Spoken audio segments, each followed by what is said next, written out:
Hey guys, so to begin this zombie mouth makeup look, I'm going to start by priming my face, and also before I start this tutorial, I would just like to start off by saying that this look is completely inspired by Glam & Gore here on YouTube. I will leave a link to her channel down below because she's an awesome makeup artist. And I just wanted to get that out of the way just so people would not get mad at me. This was completely inspired by her. And yeah, I'm just taking this light foundation shade now and just applying it all over my face, and I'm throwing it back to using a paddle brush. I've never used a paddle brush like for applying foundation, but I've had this one and I just decided to try it out today and it worked out fine. Then I'm just going to be setting it with a white powder.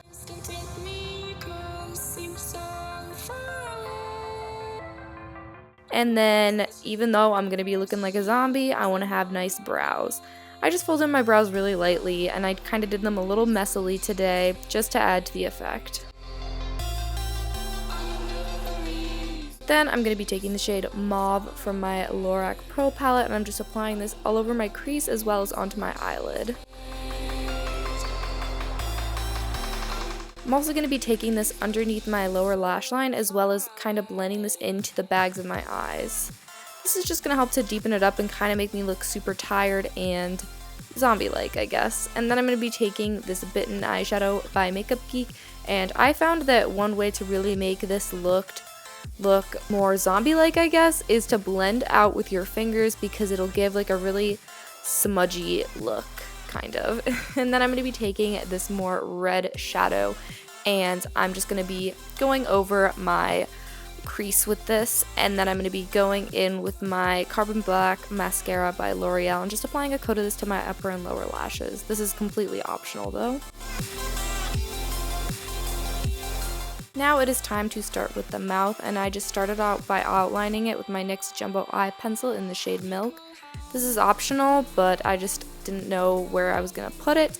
Then I just took this black cream paint and I filled it in, and you guys could use like a dark red for this. For me personally, I just went in with black, but I kind of wish I went in with dark red in the end, but this worked out fine.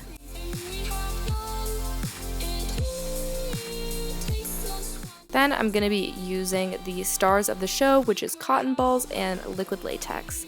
And I'm just going to start by pulling apart some cotton balls, then applying some liquid latex to my face, putting some cotton over it, and then taking more liquid latex and just going over top of it. And that is how we're going to be creating the entire mouth for this look. It's super easy. The only thing that I would say is hard about this is getting the latex to not stick to your fingers all the time. If you guys wanted to, you guys could use some tools for this. I just honestly thought using my fingers was a lot easier, but it's completely up to you guys. So just go around the outline of your mouth with cotton and latex.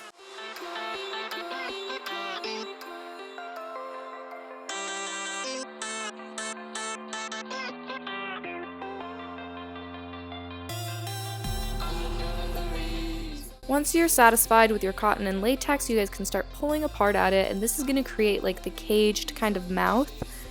And there's two ways to do this. The first way is probably the easier way, which is just pulling it apart and kind of dragging it down to create the cage. And then the second way is to just take little balls of cotton, soak them in latex, and then make them into strips and put them on. And this is more difficult just because it kind of gets everywhere, but in the end it works out fine. And then once you're satisfied with your mouth, just powder it all down.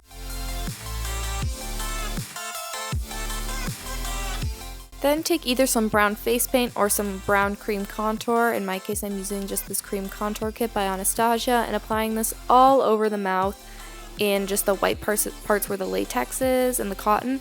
And the reason why we're doing this is because if I were to go in with my regular foundation shade right now, the latex would appear much lighter and it wouldn't blend onto my skin as well.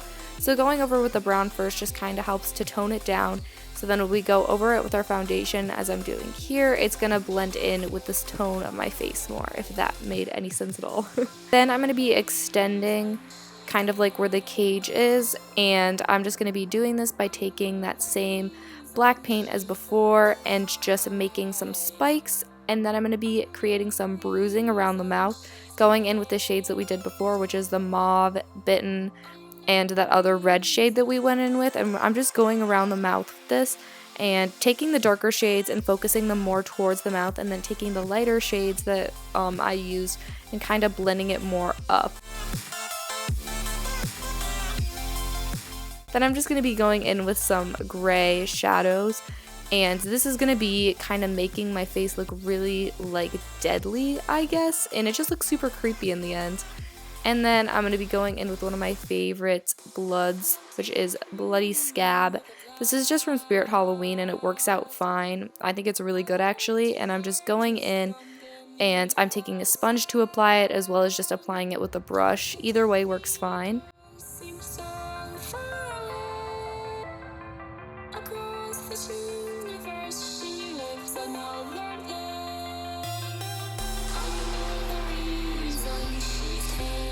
I also decided to make some like bloody tears, and I thought that that looked really cool, as well as taking this kind of more drippy blood to let it drip down my face to make a dripping effect, and I thought that that looked really cool as well.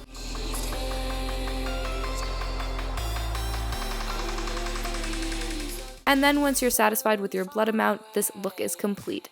So I hope you guys enjoyed this video. If you guys did, definitely be sure to give it a big thumbs up, subscribe for more, and I'll see you guys in my next video. Bye!